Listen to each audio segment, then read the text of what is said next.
Hello everyone. Today we are going to understand human brain. So what is human brain? The human brain is the central organ of the human nervous system. Composed with the spinal cord makes up the central nervous system. तो जो human brain है वो तंत्र का एक part है. ठीक है. The brain consists of the cerebrum, the brainstem and the cerebellum. Now understand the types of brain. जो brain है वो कितने भागों से मिलके बना है. Forebrain, thalamus, limbic system. It is also known as hypothalamus.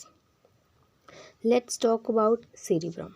So cerebrum is the largest part of the brain and composed of right and left hemisphere. It performs higher function. जो cerebrum होता है वो brain का सबसे बड़ा part होता है और left and right hemisphere से मिलके बना होता है. और जितने भी हायर फंक्शन है महत्वपूर्ण कार्य है वो सब सेरिब्रम करता है. Like interpreting touch, vision and hearing, speech, emotions.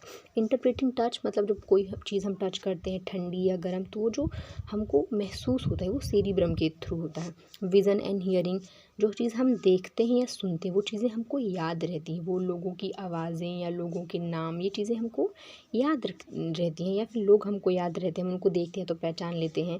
क्यों? क्योंकि वो चीज़ें जाके हमारी सेरिब्रम में स्टोर हो जाती हैं या फिर सेरिब्रम का ही काम है. स्पीच हमने किसी का भाषण सुना तो वो चीज़ें हमारे दिमाग में बैठ जाती हैं. ठीक है. Emotions and learning. इमोशंस जैसे किसी चीज़ को लेके हमको इमोशंस है कि हमने गाड़ी देखी हमको लग रहा है कि ये चीज़ में जब हमारी इतनी की जॉब लगेगी ये करेंगे तो फिर होगा, या हमको अपने माँ बाप का सपना पूरा करना है. लर्निंग जितनी भी चीज़ें हम पढ़ते हैं स्कूल में ट्यूशन्स में तो लर्निंग मीन्स कि हमको जो चीज़ें याद रहती हैं जो हम पढ़ते हैं वो भी सेरिब्रम का ही फंक्शन है. Let's understand the second one is thalamus. It carries sensory information from the body to cerebrum and limbic system. अब जो थैलेमस है वो क्या करता है, जो सेंसरी इन्फॉर्मेशन होता है ना, कि हमको कोई चीज़ महसूस हुई वो इन्फॉर्मेशन हमारे ब्रेन को कौन पहुंचाता है, थैलेमस पहुंचाता है. ठीक है. और ये सेरिब्रम एंड लिम्बिक सिस्टम के बीच का पार्ट है. Okay. Let's understand hypothalamus. Hypothalamus is a small region of the brain. It is located at the base of the brain near the pituitary gland. जो hypothalamus है एक छोटा सा part है brain का जो कि पिट्यूटरी ग्लैंड के पास स्थित होता है. Hypothalamus plays a crucial role in many ways. जो hypothalamus है वो बहुत ही महत्वपूर्ण भूमिका निभाता है बहुत सारे तरीकों से. जैसे रिलीजिंग हॉर्मोन्स है ना, हॉर्मोन्स रिलीज करना, रेगुलेटिंग बॉडी टेम्परेचर हमारे शरीर के तापमान को